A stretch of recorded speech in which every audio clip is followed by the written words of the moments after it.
अंदर मैं आपको बताने वाला हूँ कि अगर पुली से कनेक्टेड कुछ बॉडीज हैं तो उन बॉडीज का हम एक्सेलरेशन कैसे फाइंड कर सकते हैं, उनमें लगने वाला टेंशन फोर्स हम कैसे फाइंड कर सकते हैं, और अगर हमें टाइम गिवन दे रखा है तो हम वेलोसिटी कैसे फाइंड कर सकते हैं, डिस्टेंस कैसे फाइंड कर सकते हैं, सारी चीज़ें हम फाइंड आउट कर लेंगे।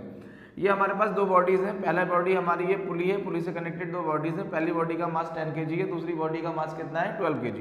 तो इसका मैंने ले लिया कितना, मान लिया m1, नीचे की तरफ ग्रेविटी की वजह से फोर्स लगेगा m1g और इस पे लगेगा कितना m2g।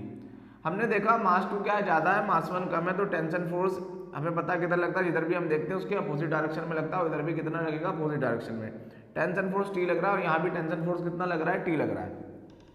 अब इस बॉडी का मास क्या है, कम है, इस बॉडी का मास क्या ज़्यादा है, तो ये बॉडी नीचे की तरफ आएगी और ये बॉडी ऊपर की तरफ जाएगी, यानी जो टेंशन फोर्स है इस वाली बॉडी में वो ज़्यादा होगा, mg क्या होगा, कम होगा।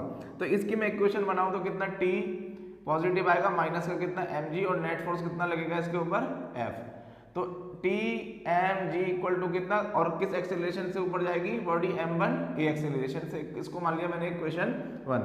दूसरी बॉडी की हम बात करते हैं 12 kg की, इसका मास क्या है 12 है, तो ये किधर नीचे की तरफ आएगी, तो m1 m2g फोर्स होगा वो ज़्यादा होगा किससे, टेंशन फोर्स से, तो m2g आएगा पहले और माइनस के बाद आएगा हमारा T इक्वल टू कितना, हमारा m2a, यानी इसका भी फोर्स लगा नेट फोर्स, और वो नेट फोर्स किसके इक्वल होगा, m2g minus T equal to कितना, m2a।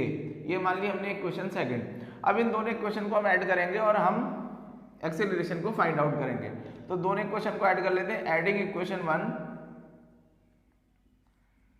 प्लस इक्वेशन 2, दोनों को ऐड करूंगा तो मेरा कितना, T माइनस m1g प्लस कितना m2g minus T equal to कितना m1a प्लस कितना m2a, प्लस T से माइनस T हो गया कैंसिल, तो ये कितना बचा हमारा, प्लस का माइनस का कितना m1g प्लस का कितना m2g इक्वल टू कितना m a, मैंने कॉमन निकाल लिया तो अंदर कितना बचा m1 प्लस कितना m2।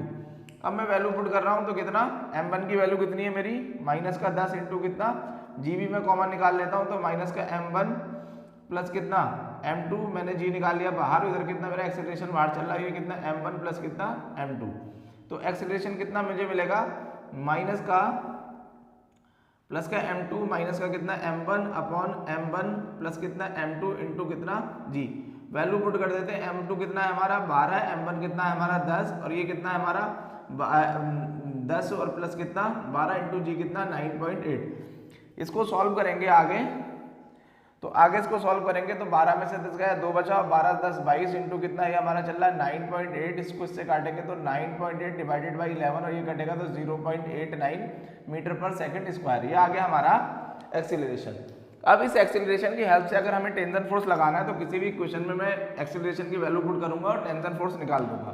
तो T माइनस कितना है, इस पे रख रहा हूँ, m1 कितना है मेरा, m1 है मेरा 10, g कितना है मेरा 9.8 इक्वल टू कितना m1 कितना है मेरा 10 और a कितना निकला मेरा 0.89। तो t इक्वल टू ये उधर जाएगा तो 10 इंटू कितना 0.89, ये प्लस का उधर जाके बना, माइनस का उधर जाके बना प्लस का, 10 इंटू 9.8, 10 मैंने कॉमन निकाल लिया तो 0.89 प्लस कितना 10 9.8, तो ये कितना मेरा 10 इंटू कितना, दोनों को ऐड करूंगा तो आएगा 10.69, मल्टीप्लाई करूंगा तो कितना 106.9 न्यूटन। तो अगर दो बॉडीज कनेक्टेड हैं तो उसके अंदर हम कैसे आराम से एक्सेलरेशन और टेंशन फोर्स निकाल सकते हैं, बहुत ही सिंपल और आसान तरीके से मैंने आपको इस वीडियो के अंदर बता दिया।